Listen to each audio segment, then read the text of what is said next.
So, as you know me by now, I'm the program director of Austin Urban Technology Movement, also known as AUTM, and I'm here today to share two exciting and really intriguing ladies here that have a company that they built on their own. And I think that's something that really could speak with everybody here in terms of having an entrepreneurship spirit. So let's get started. As you know, the reason why we have these programs is because we're here to make sure we fix this gap of the lack of diversity in technology. So you see here in 2017 that the US population showed the Black and Latino population to be 13 and 18% respectively, but you see it doesn't match with the population that's represented in the top technology companies here. So we want to make sure we share people's experiences, share their knowledge on what they did in their career, share different opportunities, what it is out there to do, share information on technology, itself, to make sure we fix this gap and we can look like, the white population, or maybe even exceed that. I don't know. Like I said, what everybody's interest is right now, but there's always time to move into tech, and there's always time to at least explore the opportunities to help us bridge this gap. Okay. So when things were quote unquote normal, we used to go into schools and present this live, but now that we have the virtual platform, we definitely want to share this information to you. We've been in high schools, we've gone to ACC, we've gone to other different college prep classes. So we kind of want to make sure we spread the range of the audience to receive this information, because it definitely impacts you and your decisions you make throughout your educational career. So without further ado, I'd like to introduce Kristen and Mercedes. Take it away. Howdy, howdy, everybody. So we're going to start by telling you guys a little bit about ourselves. But be forewarned, we are recruiters, so we like to talk to people. So we will ask you guys to get off mute at some times and actually engage in a conversation with us. But before we do all of that, we do want to give you guys the opportunity to go in and on your name, if you just look at your little icon, you can press the 3 dots. Go ahead and rename yourself and use the colors green, yellow, or red. So for example, I'm going to put green and Mercedes.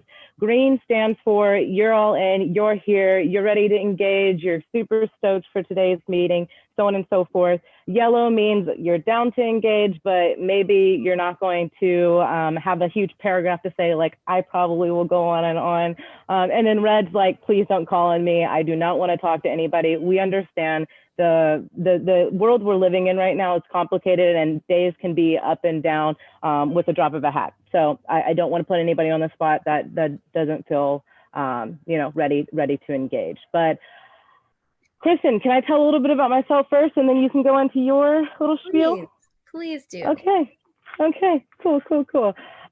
So first and foremost, my name is Mercedes Ballard. I am the founder and talent advisor at Heristic. I lead our staffing and recruitment efforts, and also am responsible for our consulting engagements alongside Kristen. We wear all hats in our organizations, from sales and marketing to business operations and finance to those day-to-day tasks as well. In my background at UT Austin, I studied international business and marketing. When I graduated, I was really interested in market research and wanted to pursue analytical positions out in the consulting world. My first job was actually with a small startup in Austin, and the position itself was a hybrid, like, market research and lead generation position for the semiconductor industry. And before I go too far, I'm curious, can I get a raise of hands or throw in the chat? How many people know what the semiconductor industry is, or know what a semiconductor is? And it's A-okay, because I'm really excited to tell you guys about it if you don't know. Does anybody know? I don't know what it is. Okay. All right. Cool. Well, I'll take one answer then.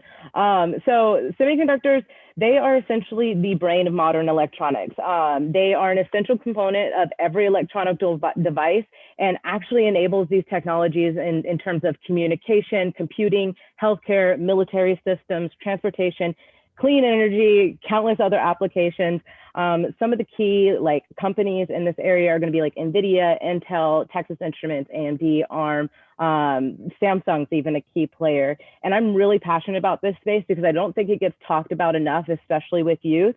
But semiconductors, I'm interested in what they can provide in terms of enabling our species to move forward. For a long time, hardware actually limited the functionality and the applications of software, but now we're reaching a new age in electronics that enables fascinating technologies. And that's why we're able to see like artificial intelligence become a thing, and smart fabric, where you might have a vest that senses the temperature around you and, you know, heats or cools your body based on the external stimulus. And it's also responsible for why our phones are so small nowadays. But hardware is normally not deemed as like sexy or glamorous as software is. So I implore all of you guys to look into semiconductors, look into electrical engineering, mechanical engineering, in addition to CS and computer engineering. It's just really fascinating what it means for the future of technology. As a recruiter and somebody who gets to talk with these engineers, what's fascinated me the most is that the technology that they're working on today, we as regular people will not actually recognize for another 4 to 5 years, meaning these people are literally living in the future. And like that excites me so much. I think it's so fascinating. And then moreover, the process of actually fabricating the chips that go into all of these types of device, they're interesting in and of itself, because like a manufacturing facility for semiconductors actually runs 24 hours, 7 days a week, 365 days a year, and yes, even on Christmas. And it's because it's such a fast-paced, expensive environment to exist in. But I digress. More about me. My first job really allowed me to dive into technology and use my skill as a people person to bridge that gap between, you know, interpersonal skills and exploring my horizons. I actually have been able to learn about the intricacies of these technologies in quite a bit of detail. And then obviously this experience that I had throughout my career has given me the opportunity to start my new business. And just to jump a little bit into why I'm a Horizon, you know, Autumn Horizon speaker today, I wanted to share my journey. As an HR and talent professional, I've been privy to the challenges and opportunities that people of color and technology, and I understand the struggle it is to uplift BIPOC and tech. And so I like to think that I have some kind of advice to offer to ensure that, you know, biases are not affecting the opportunities that are presented to you guys and to others, but also to explore what different avenues exist within us all being a part of the future of technology. So that's me. Kristen, you can go ahead and take it from there. You gotta follow that. I know. Yeah. I'm sorry. I get really, really excited talking about this stuff. And you know, our presentation will segue one way, but if anybody is interested in what I just talked about in terms of semiconductors and hardware, like for real, it's one of my favorite topics to talk about, and I'm not even an engineer. So happy to dive further into any of that. Awesome. Thank you. Question, what do you mean when you say hardware, if you don't mind me asking? Like, yeah. So hardware, I mean, when you think of technology, a lot of people think of like, you know, building apps or, you know, the user interface that people are using for like engaging on web apps or whatever it may be. Hardware is going to be the physical technology that enables that technology, that enables software and algorithms, such as like the chips that, like, okay, when you think of a computer, for instance, you know how there's like memory, you have the RAM, you have like a processor, things that actually enables that other technology to work. So like the physical components of it. And that's what I mean in terms of like electronic design. So like where the electrons actually travel on a circuit board inside your phone in order to get from one thing from the other. Oh, that's cool. I'm actually learning about that. I'm trying to pass my IT fundamentals test. So yeah, that's cool. Nice. That's Yeah, awesome. absolutely. Yeah, I was like, has anyone ever like broken a technology thing open and seeing what's inside? Like, Yes. because that's where you will find all the cool wires and circuits, and there's like super tiny little like soldered on metal things. It's very cool. Yeah, and I like to think like if you ever break open a computer, don't suggest it unless it's already broken. Yeah. But if you do it, they look like little cities, like the green boards with all the I little like chips and agree. stuff. They look like little cities, and that's fascinating. That's a whole little world. Okay, sorry, Kristen, you talk. I'm done. I'm muting myself.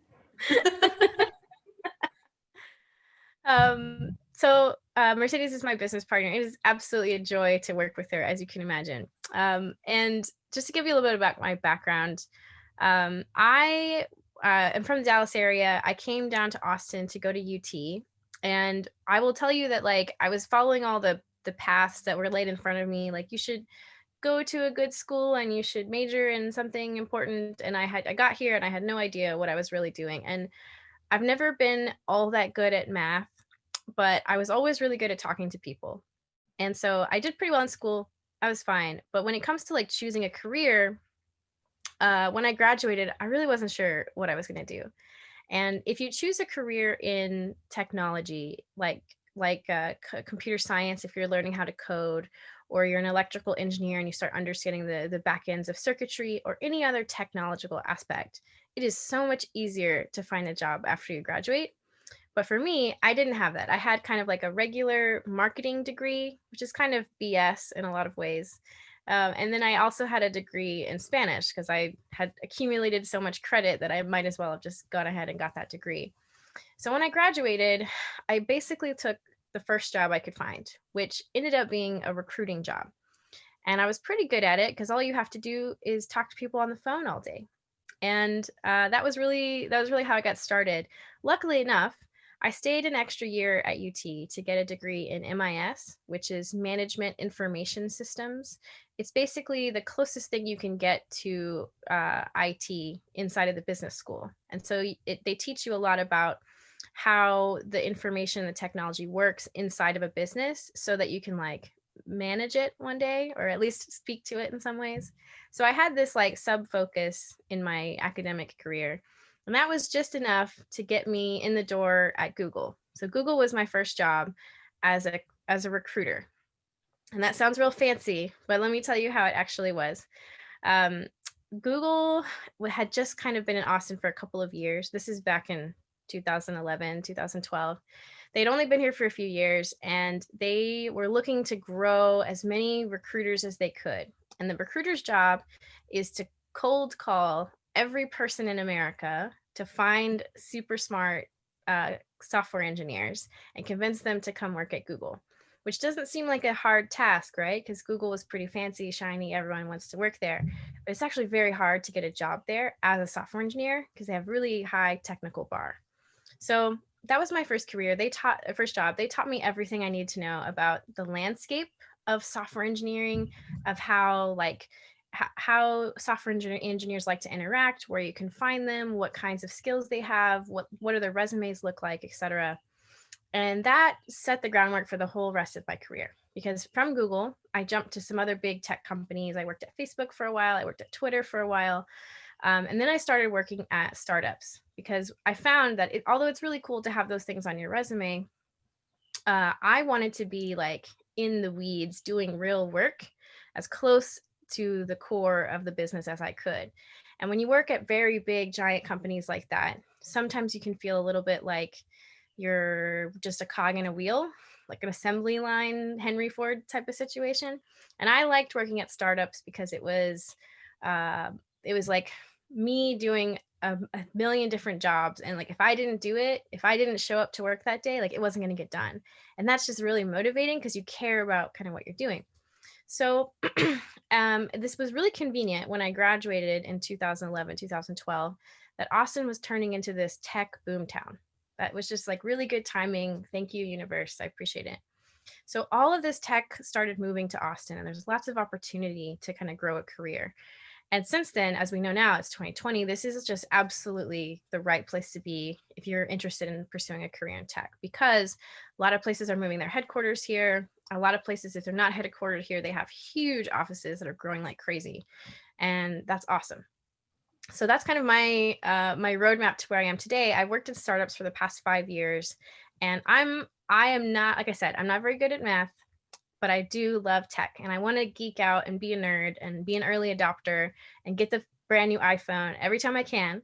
However, I don't have that skill to actually make it my job. So I found something that got me as close to it as I possibly could. So my job for the past 10 years is to talk to the smartest people in the world every day.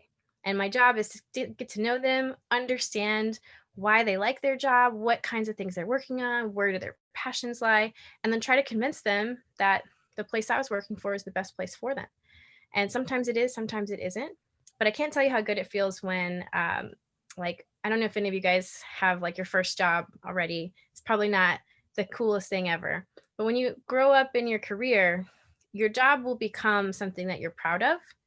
And when you find a job that like ticks the boxes of like, this is what you care about, this is what you want to be doing, and then like you get the call, like you got the job, I'll tell you, nothing feels better. Nothing feels better. And it was my job to give that call. And it was just the most inspiring, like cool part. And like, it doesn't happen every day. It would be like a special treat, maybe once or twice a month where you got to make that call. But it was really fun. And I found myself as close to tech as I could get, to still have these conversations, to still be in the weeds and know as much as I could about what's going on in the tech world. So that's my background. How I got involved with AUTM, I've been a lifelong activist. I'm very deeply committed to the Black Lives Matter movement.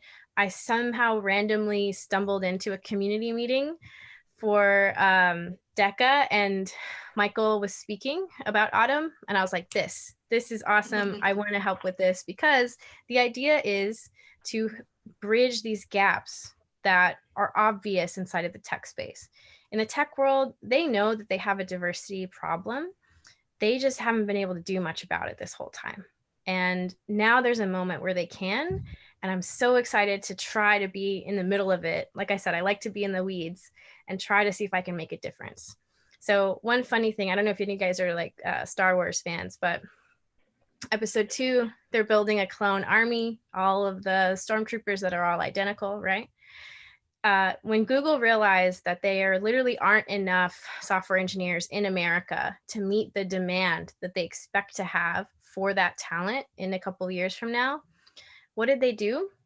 They started going to elementary schools to start recruiting and building programs so that they could literally grow software engineers so that they could hire them one day.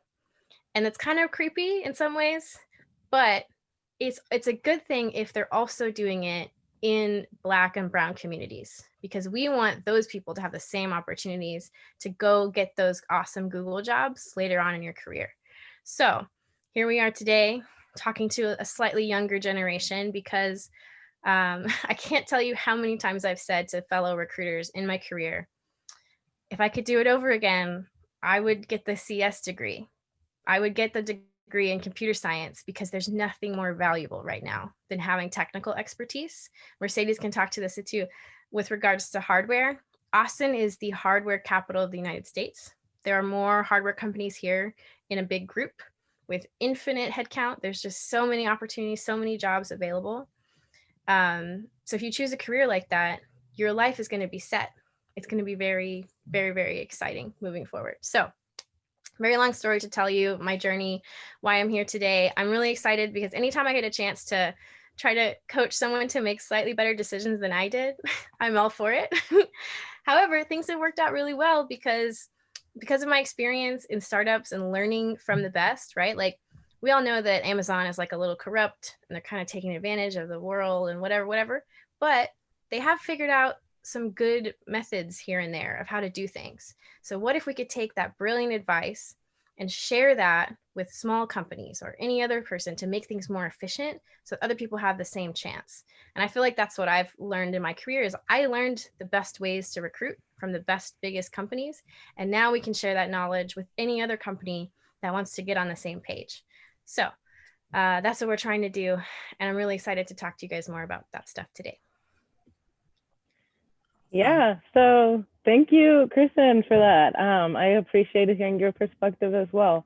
So we have a little quiz that we're going to do here today. It's really just an interactive, see where everybody's thoughts are at. Before we jump into that, I do want to give a little bit of context. So Heristic, the company that Kristen and I run, it is a talent management consultancy essentially. And what that means is we just help organizations build better environments and cultures for their employees. One of our passions, and obviously why we're here today, is because of how important diversity and inclusion and equity within the workplace is. And because we both come from tech companies, it's even more, appropriate that we continue the conversation. So can everybody access this Menti survey? If you can give me a thumbs up or a yes in the chat. So you go to it on your phone, by the way. Yeah. Your phone or your computer. Okay, whichever is easier. Ms. Julie, can you copy and paste it and email it to me? Yes. Thank you. Some people are using their phones to access their Zoom, so. Oh, okay. I see. Yeah. I'll just send you, it's menti.com, www.menti.com. Mm-hmm. Okay. And then the code 96. Does anyone else need help getting onto that menti.com? You can scan the QR code with your phone. Actually, mine says the quiz is not open. Please wait for the presenter to activate it. Okay, presenting. Can you see that first question? The first question is, I want to pursue a career in technology. Go ahead and submit your response when you get access to this. And I should.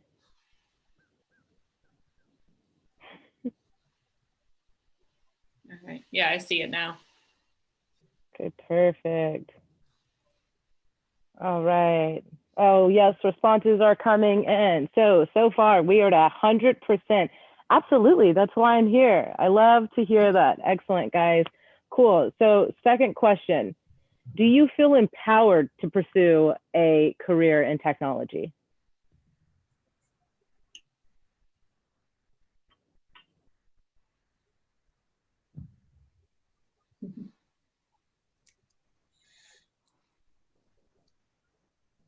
Okay, so far, most people say yep, but there's a couple of not really. So I want to sit on this for a second and talk about it with you guys. Just brainstorms amongst your peers and with two recruiters here. What exactly do you feel like you need to feel empowered? Like what do you have that makes you feel empowered to pursue a career in tech? And how do we go about empowering other people who may not feel as confident? Can I say something? Yeah, please go for it, April. I believe everyone should pursue and try to learn more about tech, because either way it go, like with the pandemic and everything, you can tell by technology. I think we talked about it before in class. Like, technology is soon going to be taking over everything. So it's best for you to learn it now before you be stuck without a job, without nothing to help you with, because later on in life, machines is going to take your job. Yeah. Yeah, I agree. Absolutely. What else? Have y'all ever experienced with older relatives who don't know how to work technology? Has that ever happened to anybody? I actually literally helped I literally just helped my dad edit a photo for a gift that he's getting for my mom, 20 minutes before this call. He was like, I don't know how to crop this. And I was like, I got you, sir. Yeah. So I feel like this, go ahead, April. Yeah. My aunt still has a flip phone. She doesn't know. Mine does too. She just got an iPhone. Well, we're getting her iPhone for Christmas, but I get it. So this is actually an advantage right? So think about how easy it is for young people to just interact with technology. It's not difficult, right? Like you guys pick up an iPhone and you kind of know how to use it. That's the way it was built. It doesn't need a manual. You just know how to do it, right? But older folks don't have that luxury because technology has moved really fast underneath them. If they weren't paying attention to every new thing that came out, they get stuck behind. Trust me, my dad, he likes to think that he's on top of it. He's not. And he's just like annoyed sometimes when he like can't keep up. So this is huge for this generation that's coming out of school now because it's native to you. It's your natural language. And that is going to make every future job that you have easier for you because this is your native language. It's easier to just communicate, interact. So just something to keep in mind. Okay, excellent. So the next 4 questions are technically in a quiz format. So unfortunately it is timed, but don't feel any kind of pressure and there is no right answer. I'm going to discuss the stats with you. These next 4 slides are just to give us all an idea of what the landscape looks like for underrepresented groups in technology. And then we're going to sort of kind of dive in and discuss that a little bit deeper. So I'm going to switch to the next slide and then it'll ask the question and then we should be able to answer that. Oops. Okay. Ignore, there is no points. So the first one is, what is the percentage of women in tech? Isa, could you go back and not give away the answer on the Oh, slide? I am so sorry. No worries, no worries. Oh, I've been struggling with slides these past 2 days, so just kidding. Those answers have nothing to do with what we're talking about. You said slide, and you meant on the phone, not the screen. Oh yeah, sorry. Okay, so perfect. We got our responses. I'm going to discuss the answers after we're done answering all these questions. Just remember what you thought the percentage was. So what is the percentage of women in tech was that first question. Second question, starting countdown. What is the percentage of Black folks in tech?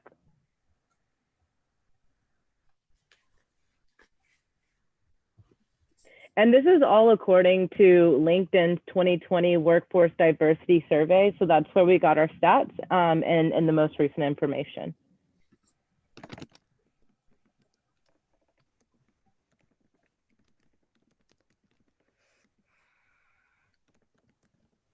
Okay. The next question.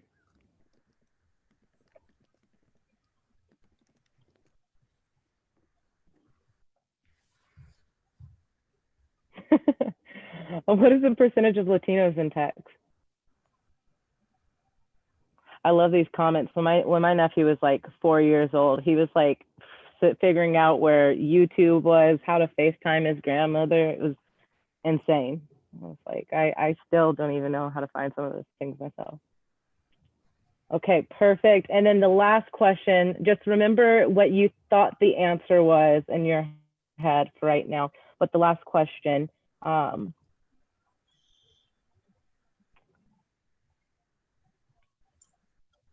what is the combined total percentage of Blacks and Latinos in leadership? And this is combined totals.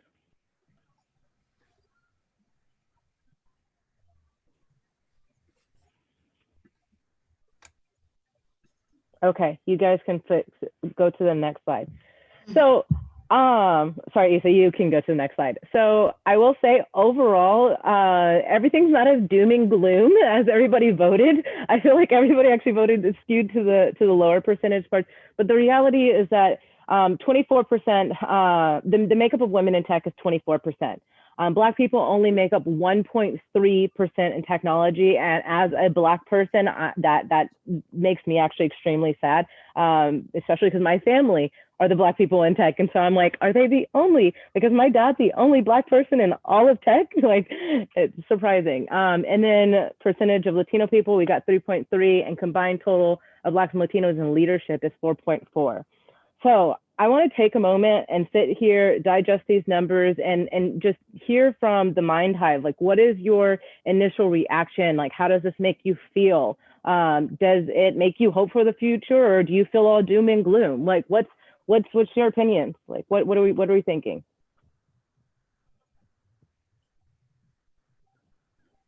Where are the rest of us? Yeah, I was gonna say, what is everybody doing? Do you guys mind if I'm just gonna call in a couple of people if that's okay, since we did update the colors.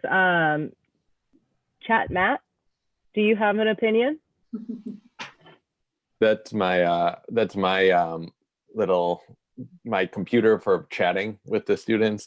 But oh, okay, I see. No, I do have an opinion though, because I work with students, and we're here to try to encourage and inspire younger people to get into this field, and that it isn't isolated, and that they can do it.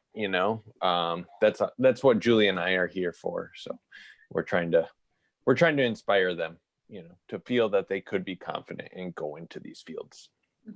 Excellent. And Jasmine, do you have any opinions?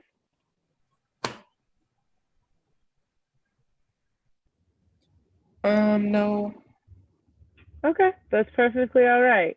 So, Isa, if you don't mind going to the next slide, I do want to point out that even though these percentages are low, things aren't all doom and gloom.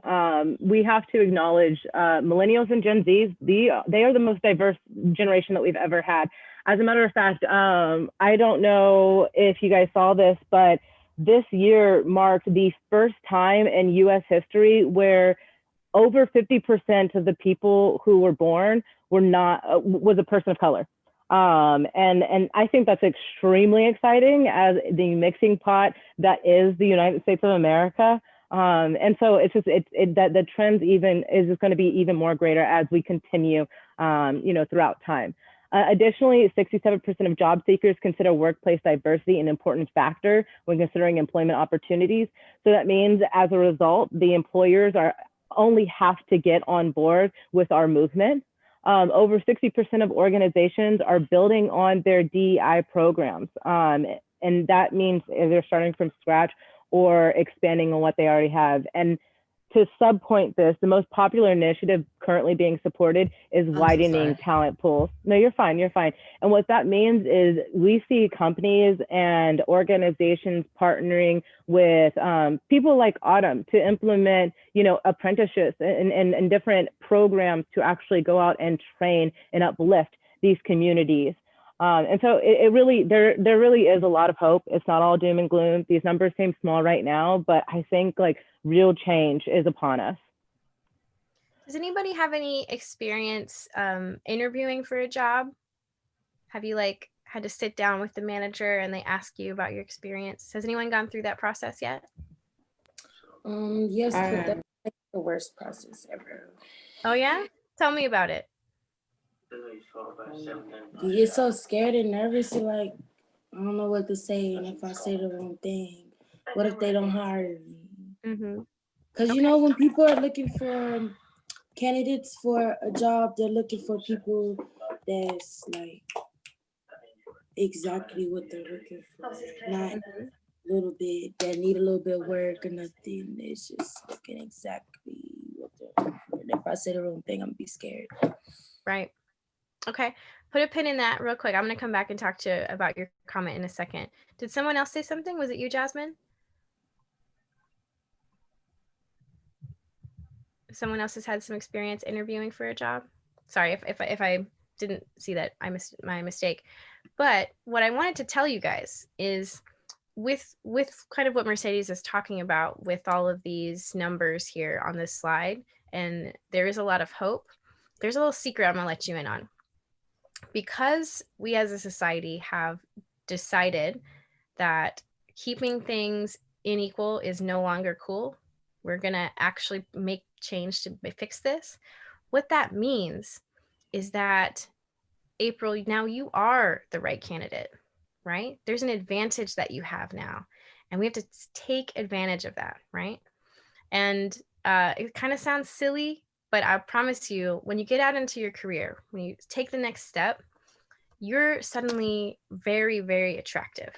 And I would challenge you, when you're talking about your first job, you're always nervous. And actually any interview, you're always nervous. But the thing I want to encourage you to is to look for something that matches you and not try to mold yourself to match that thing, whatever it is. Because everybody is on board with the fact that we need to have more colorful people inside of organizations. And so you and me, and we're all a piece of that, right? We need more women diversity. We need more color diversity. We need more people there. And so when you're interviewing with a job, it's important to say, like, are you the right company for me to work for? Are you doing enough to make me feel comfortable here? And so I would just like to have you guys go with that as well, because it's not like that when you're in high school, I'm sure. However, every job after this, like, make sure that you're giving them the chance to prove to you that they are the right place for you to join too. I agree. I totally agree. If I could chime in, if you find a role that you're so excited about and that you know so much about, they can't tell you what you don't know. Because at the end of the day, you're talking about yourself in an interview. Mm-hmm. And what's the easiest thing to do? I mean, it's probably annoying. We have a lot of interviews, but talking about yourself, they can't tell you what's right or wrong because it's you. And then two, if you know about the role so much so, if you're so excited to do it, you know, if you know about that company because it's retail, you shop there all the time, you know the store in and out. Just for an example, they can't tell you, you know, you're wrong. So find something that you're so passionate about that you walk in there, like she said, find out that y'all need to have me on your team because, you know, I know my stuff. Yeah, exactly. That's Jasmine is back now. Okay, cool. Okay, perfect. So I guess just to like wrap this up a little bit, a couple of reasons why we do what we do. And then Kristen, definitely, you know, feel free to chime in as you please. But my favorite thing about my role in technology is that I feel like I'm in a position to actually create change within the tech industry. I'm a leader, a strategizer, and a champion for workforce diversity. And people actually listen to me for whatever reason about these opportunities and the changes that we need to do in order to make a difference. And so I feel blessed to have the opportunity to be in the position that I am today. Kristen, what about you? Why are you doing this? I told y'all earlier, right? I'm a secret nerd. Like, Mercedes knows it's not a secret because I talk to her about Star Wars like at least once a day. But this role, like getting close to tech, like we watch all the movies, right? We watch all of the like sci-fi movies where you like there's kind of like scary robots and stuff like that in the future. It's actually happening right now. And you know, it's really funny, like I'm sure all of you young folks are on TikTok, right? Well, it's people my age that built TikTok, just so you know. But someone had to come up with that idea, right? Someone had to like write the code that actually makes the platform work so that when you log into TikTok, you see like videos and they're funny videos that you like to see. All of that someone built, that comes out of someone's mind. And I think that's very, I will watch Agents of S.H.I.E.L.D. yeah. Like that is like a really great advice, April, because all of the cool gadgets and gizmos in the Marvel universe, all of that is possible, right? And in our lifetimes, the next 70, 80, 100 years, there's gonna be some really cool stuff. And for me, the reason I do this is because I want a front row seat. I want to be there with the cool stuff happens. My last startup that Mercedes and I worked at together, they were working on a microchip that was so powerful, even though it was like teeny tiny, that it could run full, huge AI networks on it. And right now, like everything that we're talking about, like the way TikTok works, the way Amazon works, the way when you start typing words in Google and it finishes your thought, all of that is powered by AI. And what AI is basically giant machines in like huge buildings. They're giant server racks where it's just like incredible processing power where it can run really, really, really fast. And whenever you enter something, it's like giving you results back really quickly. You can only do that because you have a building as far as you can see, all the way down, full of racks of servers that can do it that fast. This company that Mercedes and I are working at, they can do that with a chip that's this big. Now imagine what the whole world would look like once that chip is out in the world. And you can run those same sorts of calculations that normally take giant computers. Have you guys ever seen the NASA computers from the 60s? Right? Everybody knows that like we went to the moon with like a quarter of the technology that's in everyone's phones, right? It's very basic stuff. They had computers that are the size of a classroom in the NASA headquarters to run calculations for them to make sure that the math was right so they didn't crash the spaceship. We have that in like tiny, tiny little things now. So it's very exciting what we can do in the future. And I would challenge one thing that Kristen said. I'm sorry, go ahead, finish. Oh, no, go ahead. Yeah.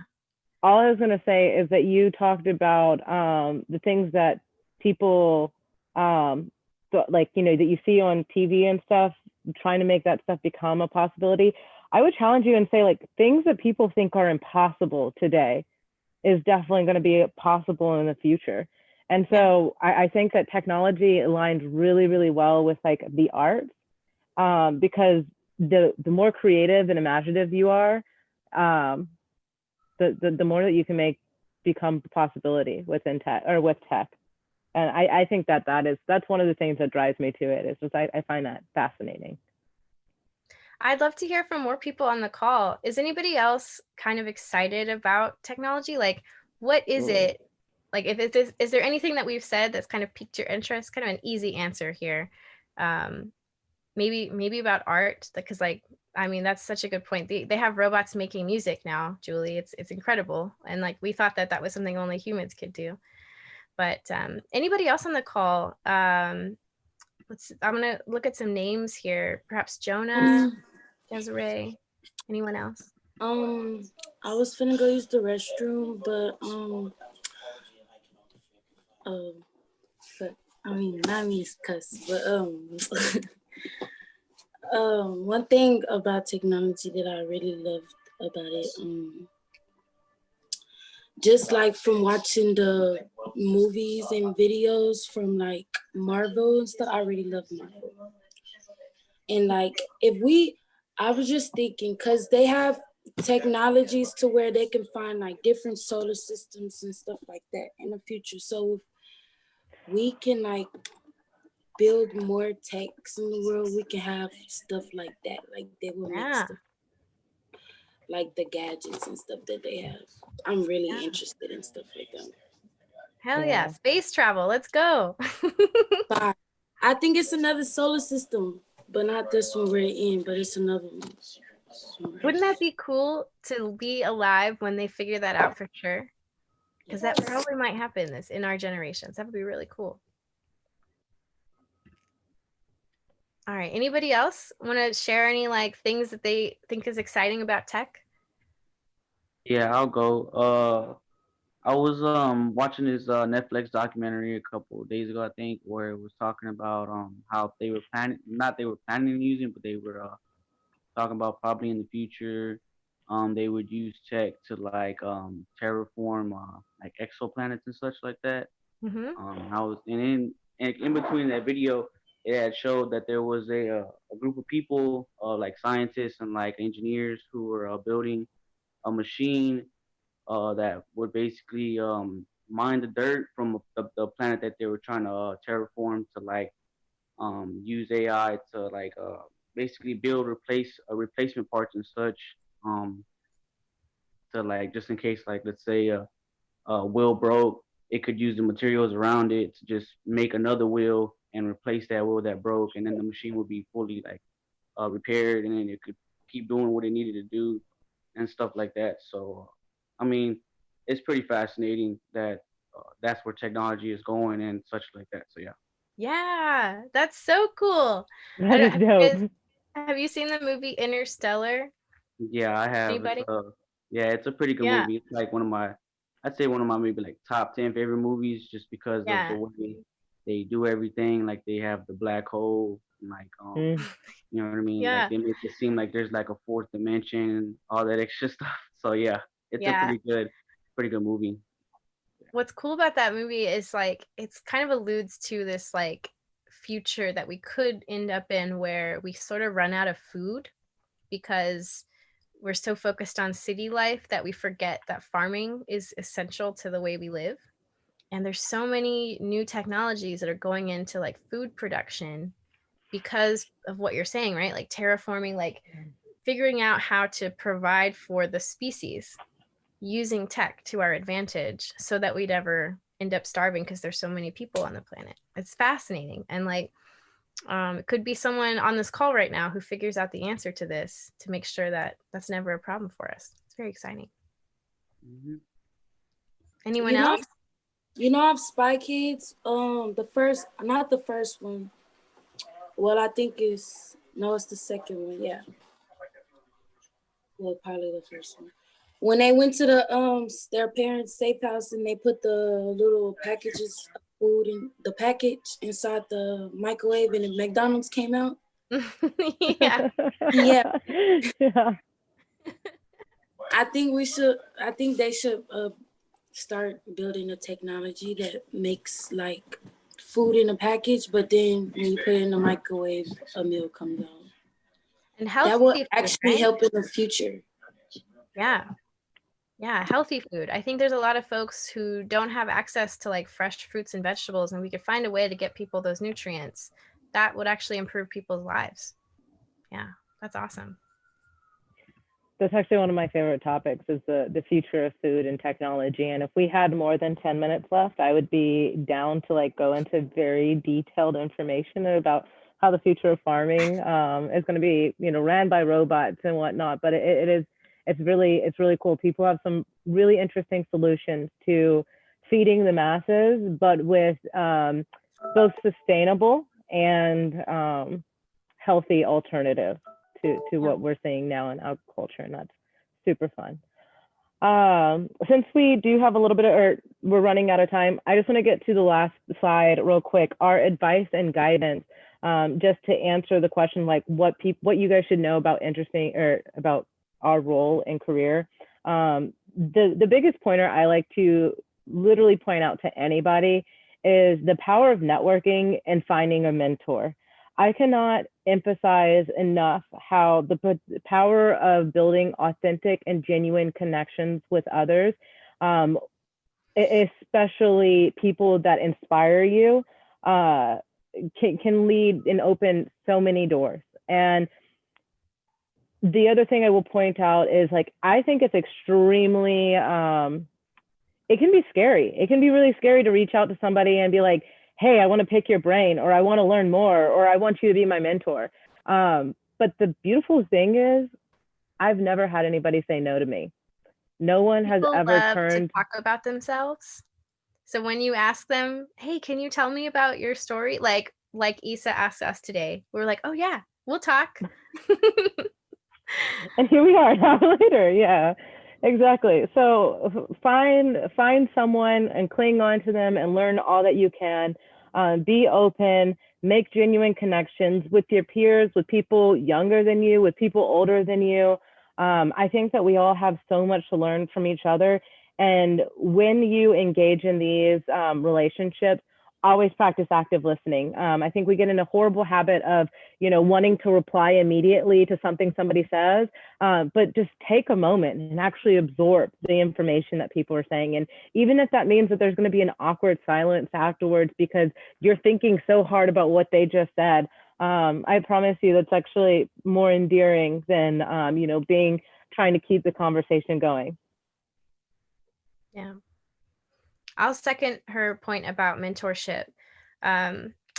So our career right now, where Mercedes and I find ourselves, is we're trying to help companies become more inclusive and have more representation.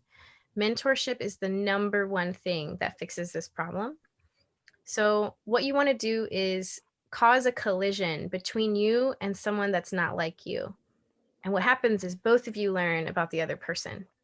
So if you're fresh in your career, go find someone who is senior in that same thing that you're interested in and ask for their time and build a relationship there so that you can ask them to become a mentor. And if they have the bandwidth, they might love to. And that's the most important thing that gets you in the door. Talking to older people to learn about what worked for them, but then you can also talk to people that are your generation about what's new and what's coming, like we talked about earlier, right? So Isa just gave me this advice to kind of talk about these things, like digital natives, young people are naturally good at technology. Stay in line with what young people are doing so that you can keep up with it and have those like network of people that you can go to for information. That's literally where Mercedes and I live every day now. It's just like people who look like us that we can learn from, and then people who are different than us that we can learn from in a different way. It's important to have both, but I would recommend that like you fully follow a path towards mentorship, any direction that you can, because that's what the data shows is the most important way to make a difference, and it will skyrocket your career. Absolutely. Because when you cross that boundary, you break the stereotype that someone might have about whatever characteristic. And so you can break the stereotype you have about perhaps this older white man who's in charge or whatever this is.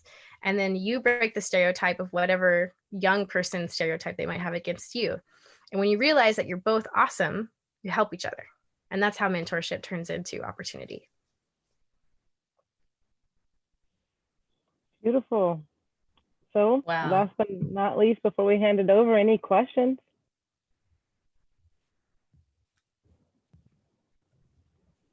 Okay. I can ask a question here. So Sure. some of our students are interested in technology, but they're not sure which area of technology they want to go down yet. So what's your advice to them for starting to explore careers and figure out their path? Well, there are a ton of organizations in Austin that let people sandbox ideas like this. For example, for young women, there is a group called Chick Tech that puts on like all kinds of events all year where you get to try out different types of technology, and they give you like stuff to play with and see if you like it. I was a mentor with them for the past year, and they do a really cool like 2-day immersive thing where you get to like try out coding for a couple hours, then you can try out robotics for a couple hours, and you can kind of pick around with different things like that and just literally play with it like Play-Doh and see if you like it. There are tons of organizations like that, and I'm happy to pass along some of those resources. Other than that, the internet is your friend. I'm sure, Mercedes, you have any other advice on this? No, I was thinking that just going back to that statement of networking and mentorship, if you think that you might be interested in it, so like go on, LinkedIn or on, your social media and reach out to somebody who is, in that field and talk to them about it and see if their passion is something that you can relate to. And if it is, then maybe that's an opportunity for you to explore that technology or that sector a little bit more. And again, I'm happy to make any connections that anybody, is seeking in particular.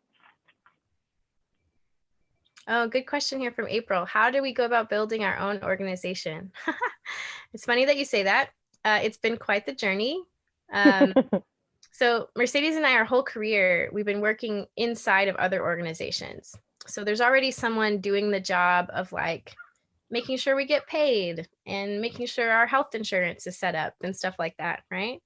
When you start your own business, you have to start wearing all of those different hats.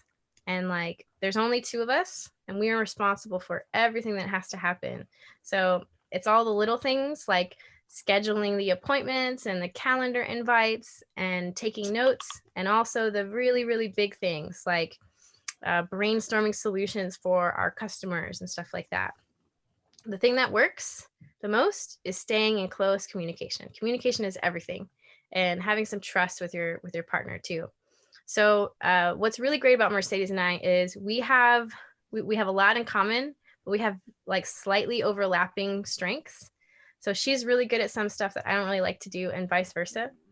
And that works to our advantage because we can cover more ground with what we're doing. And we can always come back, and then like I'll work on something and then pitch it to her. She gives me feedback, and then we vice versa.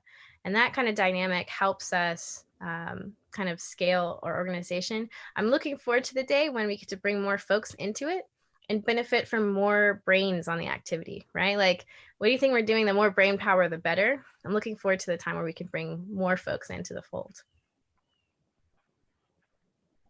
Any other questions? Anything else anyone likes to know?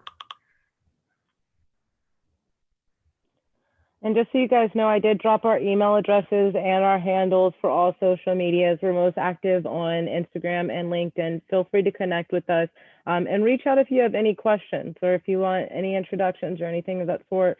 Kristen and I are very open, happy, personable people. We will not shut you down. So low risk. Yeah. Next time you have a job interview, maybe you're nervous about it, we can talk you through some good advice on how to ace it next time. Those kinds of things. We're happy to do that.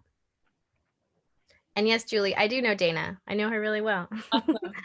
Yeah, I was their volunteer manager for a while at Chick Tech, so yeah. I know her well. Great.